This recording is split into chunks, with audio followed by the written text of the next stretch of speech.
Research shows that just about 36% of women sit on the boards of listed companies in Kenya. Catherine Musakali is on a mission to change that. So, what does it take to sit on a board? Let's find out. This is She Means Business. I am your host, Claire Munde.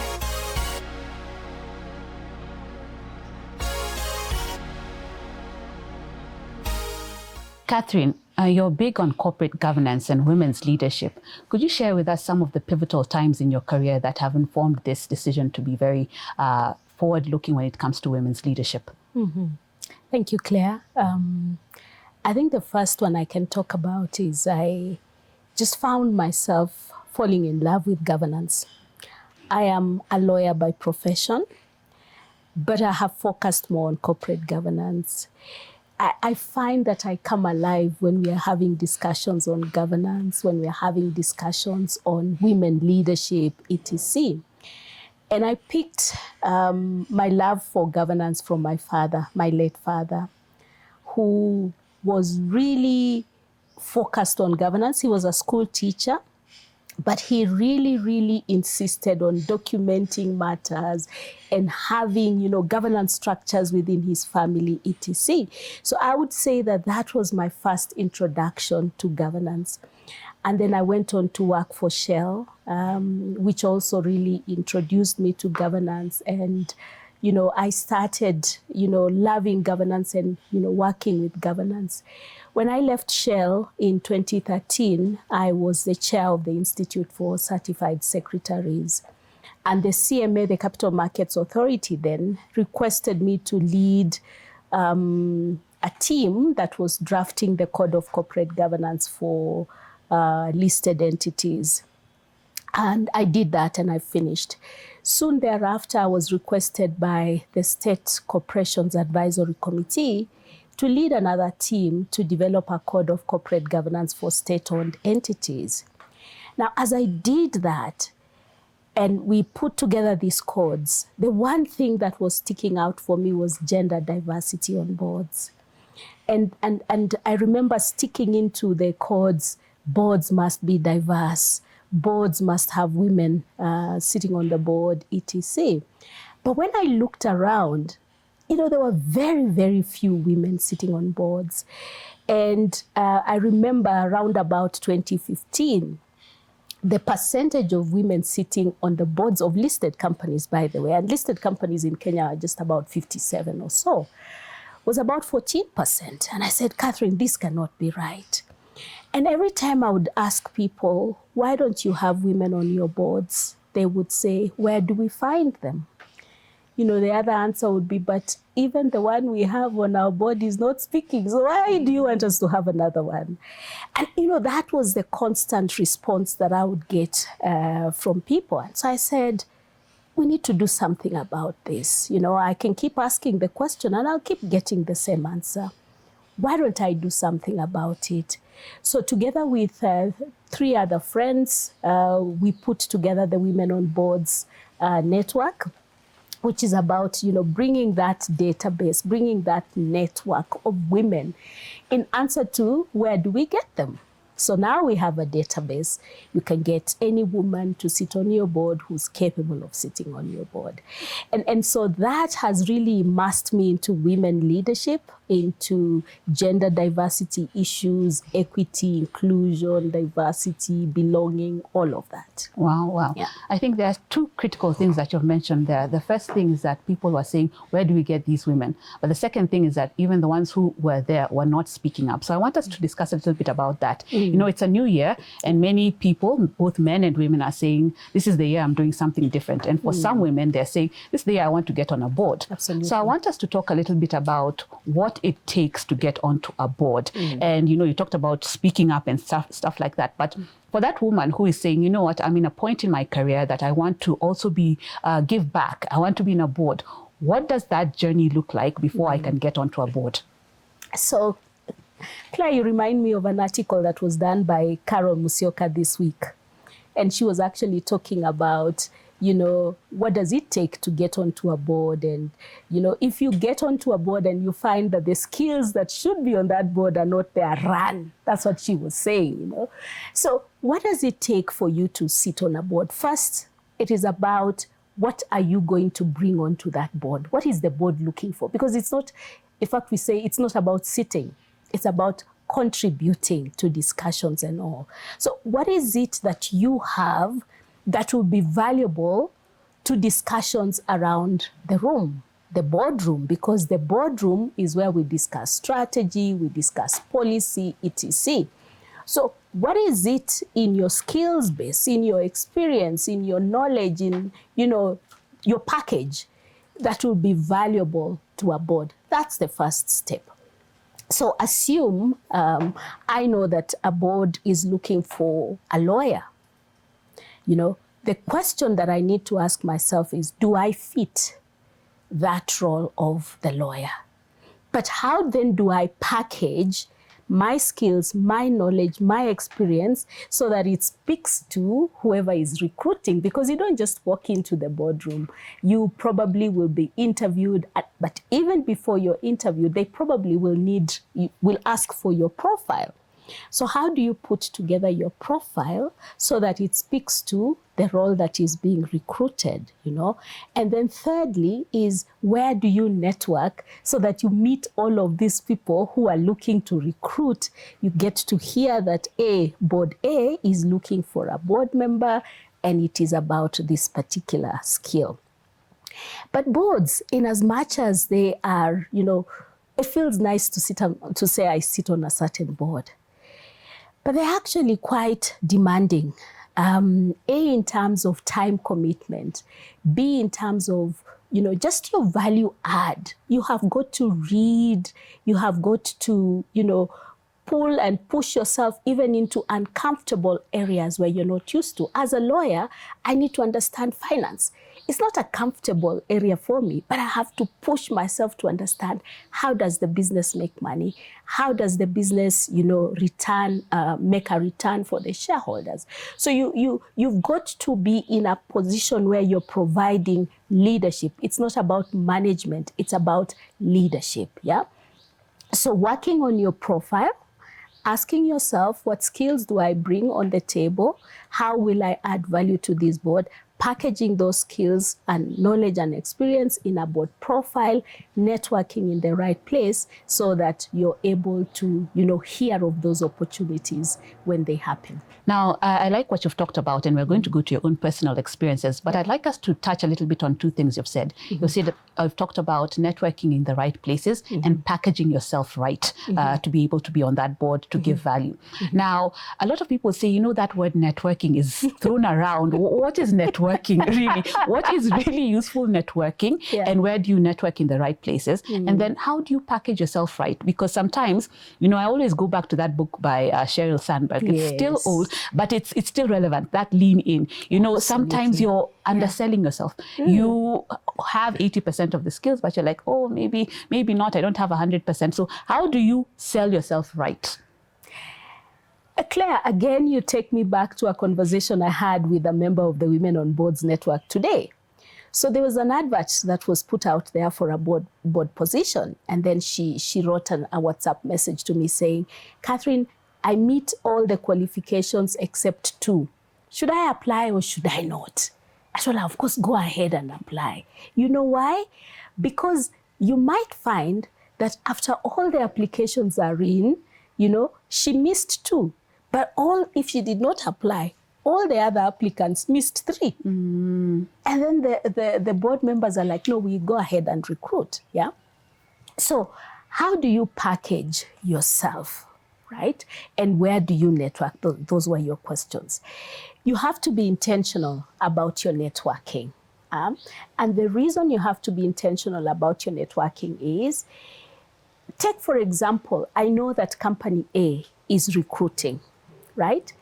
And I know that the recruiters of company A network in these places. They are likely to be attending this particular cocktail.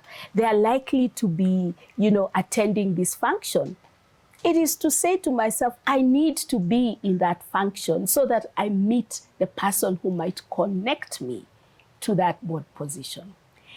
But even as you do that, you must make sure that, because you might meet this person for a minute, What is your elevator pitch? So that you can speak about the value you're going to bring to that board in a minute, in a second, before they move on, so that they remember you. If we need somebody who, speaks well on corporate governance, on risk management, there's this lady I met at this particular function. I think she's got what it takes. Can we have a conversation with her? So networking in places where these decision makers are going to be there. Growing your network. And we always say your network is your net worth. Yeah? So who is in your network who will connect you to those people, who will point you in the right direction, who will say, I heard about this opportunity. Yeah? But the basic is, what skill do I bring? What value do I bring? It's not just about the introduction, because you might be introduced to this person and they're like, hey, not that one, not that one. What skill am I bringing? Okay, I like that. Value. What value are you bringing? Not just what's in it for me. You have to be talking about value. In fact, when you speak about what is in it for me, and I need to go back to that, and that is why we call it board service. The first, if I'm recruiting, and I do a bit of recruitments for board members, if I'm recruiting and somebody asks me how much are they paying, you're definitely the wrong person. You're the wrong person. Because however much you're paid as a board member, it will never be equal to the risks that you carry, hence the importance of taking your role very, very important. Seriously. Yeah. So the value you on onto the board, the service, the sustainability, the strategy, the policies that you're helping shape for the organization, and the economy in general is what is important. Okay. Can I just throw a spanner in the works before we move from that discussion? You said when you hear somebody is asking, how much am I getting paid per sitting, you already knock them out. What do you say to those people who say, it's also good to know your value, and also when you're going to serve, but you also want something out of it. You know what I'm saying? People who say that, recruiters who have an interviewee saying, how much am I being paid? I mean, why shouldn't I ask that? I'm going to be spending my time here. What do you say to that? How do you balance, or is it different for boards versus employment? Absolutely, that's the key. Okay. When you get to the position where you're looking for a board position, you're actually looking to give back. Let's be honest about it. And there are very many board members, by the way, who are not paid. NGOs, not-for-profit organizations, in fact, expect you to put in instead of you being paid, right? It is okay to ask that question, but it is one of those questions that you ask at the end. It is one of those questions that you probably want to do your own due diligence on, as opposed to asking and posing it. Because if you ask that question of me as a recruiter, I'm going to say, this person is more interested in what they're going to take away than what they're going to give. And board service is, the nature of board service is like you're giving in so much. The time. Do you value your time? Let me tell you, even the highest paid board members in this country are not paid enough to cater for the risk that they carry. Can you imagine? Let me use one of any company in Kenya here, ABSA, for argument's sake. A board decision is taken and the board is sued by board members, by somebody. Can you imagine the amount that potentially, the risk that you carry, that you could be asked to pay back? Because in law, there's something called lifting the veil. Lifting the veil is finding the person behind this corporate entity who made this decision and who therefore is liable.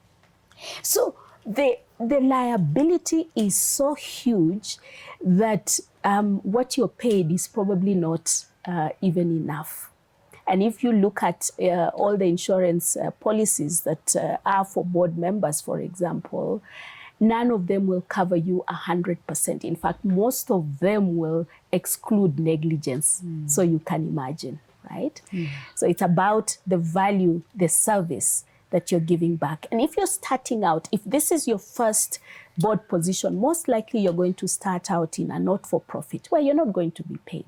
But you want to cut your teeth in matters corporate governance. You want to cut your teeth in terms of board service so that you learn and you're in a position to serve on bigger boards. Okay, thank you for that clarification. I'd like us to talk a little bit about your own journey, your career journey and board journey.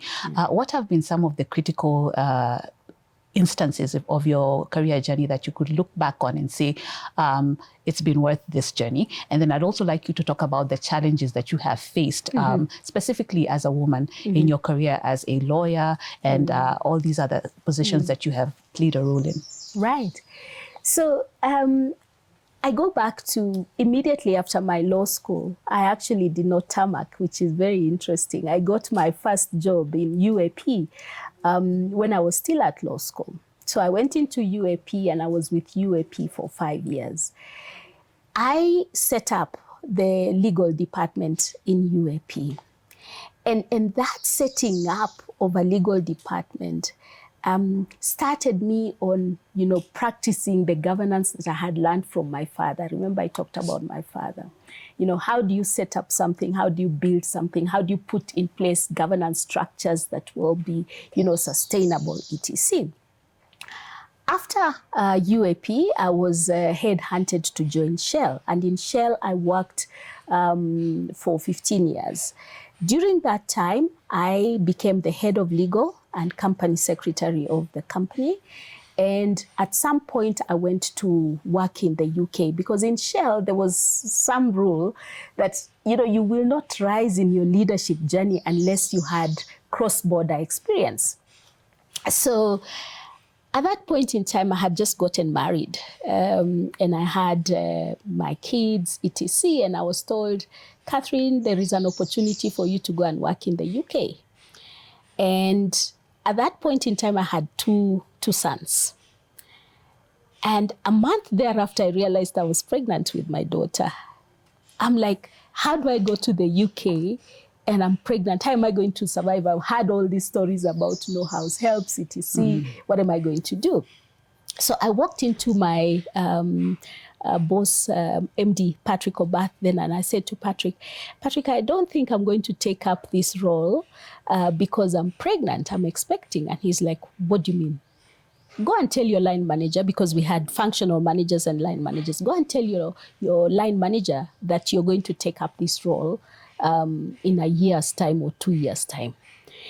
And so I went to my line manager and I said, Martin, can I take up this role after I have my baby? He's like, it's fine, do that. So after my baby was born and she was about a year, and then I went to work in the UK. It was a huge sacrifice on my part, but it was well worth it. Going out there, because what it meant, although Shell could, take my family with me, we had to think about, the children and schooling and everything. So I went, initially I thought I would go with my daughter, but we made the decision that she would come back after some time. So I was there for about a year. The sacrifice. So in leadership, my first lesson is you have got to know what you're focusing on.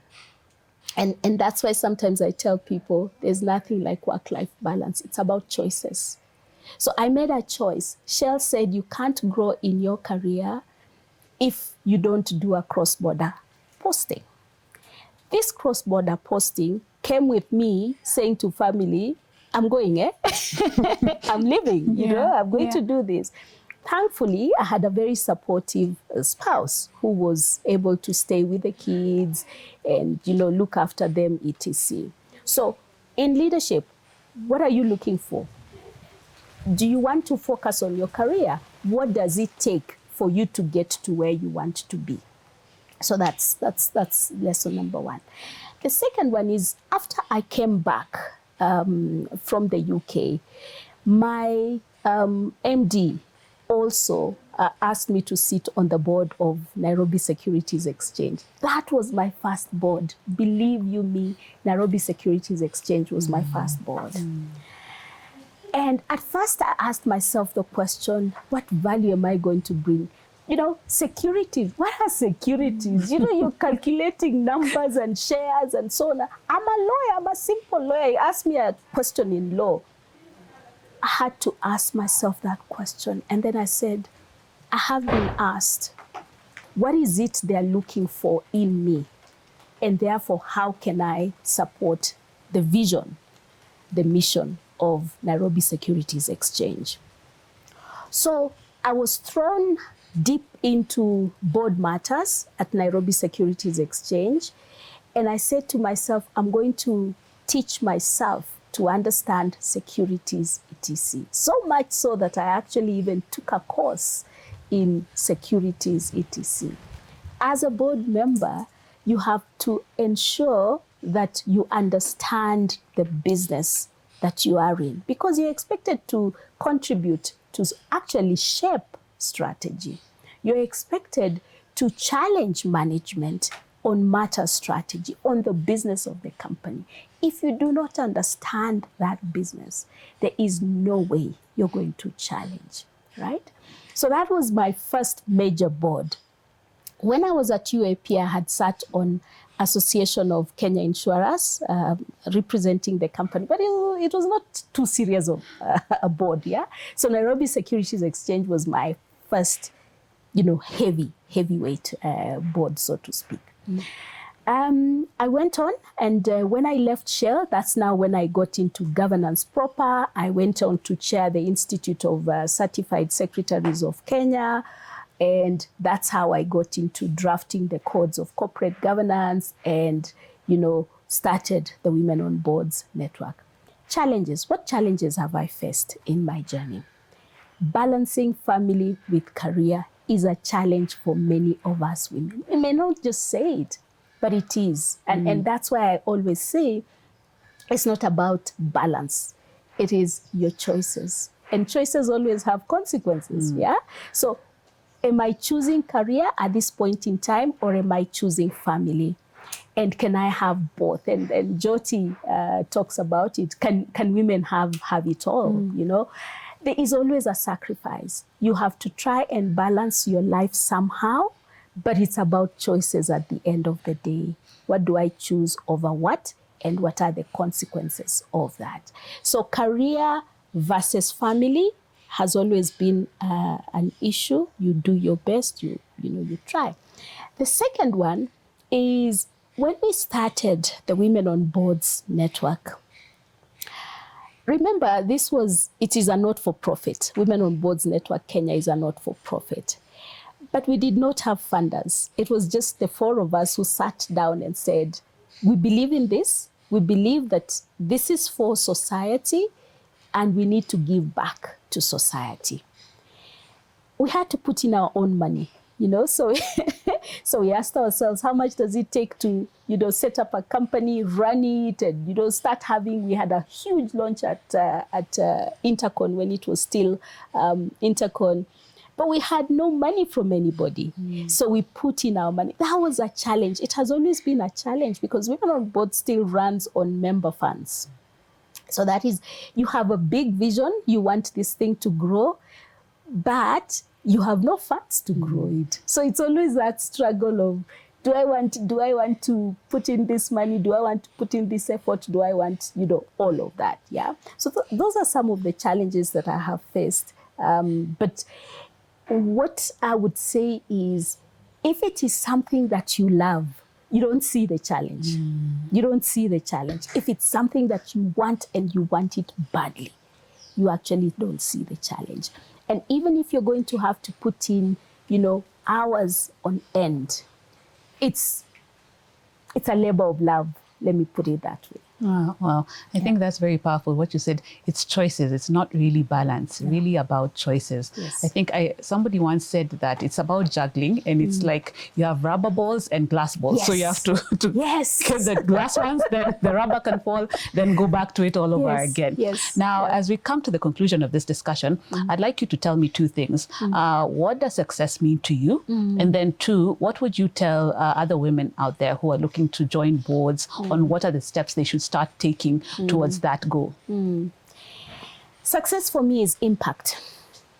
Success for me is not how much money I have made out of this. It is what life have I touched. When I think about the future, when I think about the young girls who look up to me and who look up to women like me and say, I want to be in that position, I have to ask myself, what example have I given them? And when I see, for example now, when I see more and more women coming onto boards, that for me is success. And that success has to be sustainable. It's not success that you will look at in 2 years and say, Kwisha, done, we have moved on. It is it sustainable in the future? And for me, more and more women sitting onto boards is very sustainable. Why do I say that? When we started Women on Boards Network, the percentage of women on boards was around 14%. When the study was done by KIM a few years later, the percentage was at 23%. Another study was done about 3 years ago, and it placed the percentage at 36%. So you can see there is growth, there is sustainability in the pipeline. We're getting more and more women wanting to sit on boards. Even the membership of Women on Boards has grown exponentially.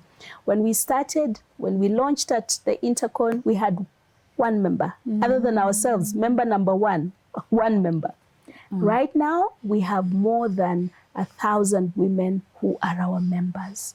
And all we want is positions for them to serve on boards and to, make a difference. So success for me is making a difference, touching a life, making the environment better than I found it. That is success for me. What would I say to women who are sitting on boards?